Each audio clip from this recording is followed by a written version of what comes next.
Hello, everything in our lives is square.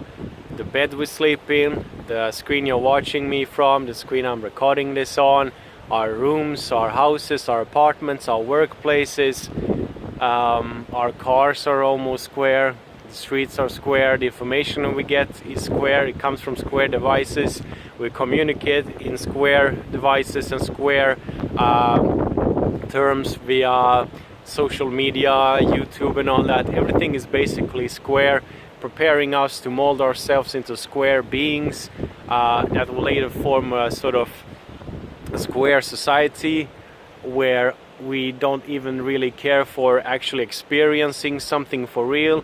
We are satisfied with watching something from a square screen, or if we go somewhere we have to record that and capture the moments. Everybody does that, and there's some benefit in that, of course, as inspiration, as just for fun.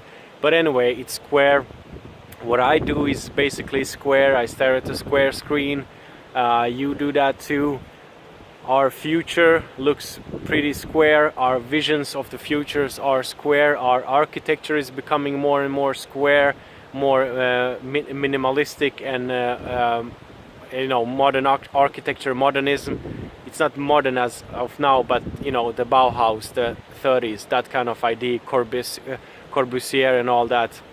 Even if they make expensive apartments and stuff, they are still square. It's just that they use lots of metal and windows to look at sort of like modernistic, futuristic. The buildings and housings of the past are gone with intricate patterns, and the future looks really square. And I'm thinking, if we actually do get to a point where we solve the hard problem of consciousness and actually upload our brains into hard drives that can later be put into robots, machines, or any sort of being, or we can basically live in a computer, because our senses are still giving us some pleasure. It's like dreaming. You see, when you dream, you're not really aware of where you are, or you might be, but you still feel joy, pain, or whatever, and you're causing those dreams to yourself. Greg Egan wrote a book called Diaspora, which is really like dry, hardcore, hard science fiction. Not a pleasant book in the end, but the concept is good. It's more of a conceptual thing than it should have been a book, maybe.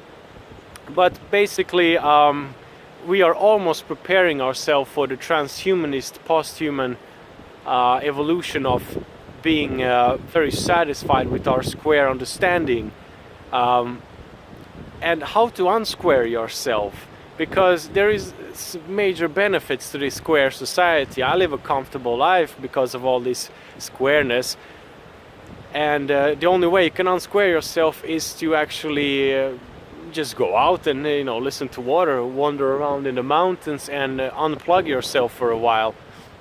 And I also think that we will have a future where we have elites, or not elites, but basically people who have unsquared themselves and use the square society, and then we're going to have a population that really sort of is hooked up to this square reality. Not like the Matrix movie, but sort of, not that dramatic. And we can see that already today. Everything is squared.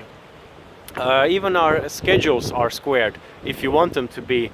For example, I listened to a radio show where they talked about how children today are so curled around. They drive them to school, they drive them to their practices. You can't let your children be out playing by themselves.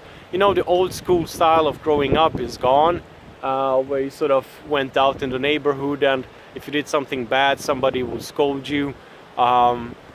Or when you just could, go up to your friend's house and stay there for a dinner or whatever. The sort of organic feeling is gone. And I'm not saying anything is better than something else, but we are really becoming a square being. And it's just amazing when I look at parenting today and the use of technology. For example, I have nothing against technology. I work with technology. I live my life. I pay my bread by it. But people just use it totally unaware of any sort of privacy. They don't teach their children because the parents don't know, the schools don't know. We don't have any education of how to use these square devices and keep our privacy, and at the same time unsquare ourselves. You know, like when I talk about privacy, I mean, well, the most basic would be like surfing the internet without being tracked, having a check on your personal information, where it's available, and all that. You know, when we were kids, our parents told us, you know, don't take something from strangers and things like that.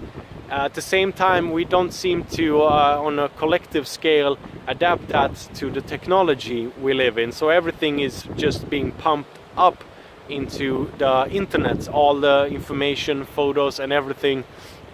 And there are ways of doing this, of course. I mean, when you upload a photo, you can upload the raw photo with information, what camera it was, what date, and all that. Or you can also take away that meta information. There are so many ways to do this, and I'm just seeing such a big gap in education and all that.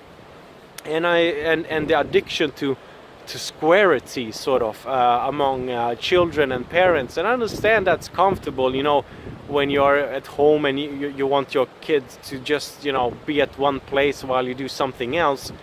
But then at the same time, involve your children, involve people, even if they are young. I mean, you know, kids of the old, they went out to war when they were 14 or something. I'm not saying war is a good thing, but kids don't need to see this kind of brain dead content just because you're too lazy to do something. Bring them about, let them see the world, let them interact, let them, you know, learn something, and get the sort of streetwise perspective earlier in life, and combine that with technology.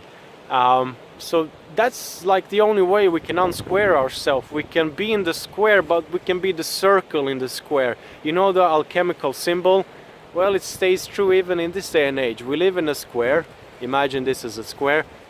And, you know, we have to be the circle within, the sort of organic womb in the middle of the square, because we are in a square society. And I think another thing we can do is always to sort of venture out in nature, just cut ourselves off, and, you know, do something for our eyes. Because when you live in a place where you always have something in your periphery, you always have, like, I don't know, 80 meters at maximum.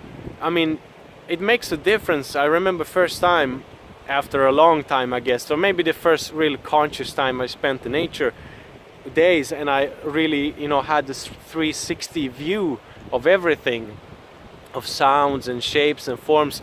That changes a lot of in perceptual programming. Not that it changes you as a person forever, but it gives you like a reminder, hey, you know, there is so much more to your senses, because as we square ourselves, we lack, we don't lack, I mean, we reduce our senses, our smell, our hearing, our vision, because it's always pointed right into this lens, you know, and from your perspective right into my video here.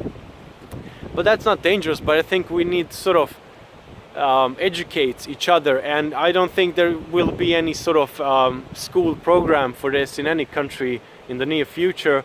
So it's something that needs to be done on a, you know, family, friends level, sort of, because I think it's a very good thing to unsquare yourself. Personally, I work with the internet, and the more I sort of became a professional in that, the less I actually use any of those things for various time-wasting stuff.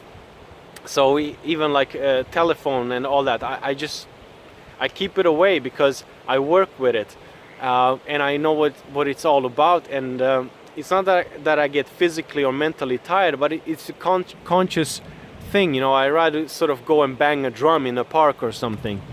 There was some thoughts about unsquaring ourselves in our square society, and to sort of keep in mind the alchemical forms of being the circle, the womb inside the square. Take care and all the best. Ciao.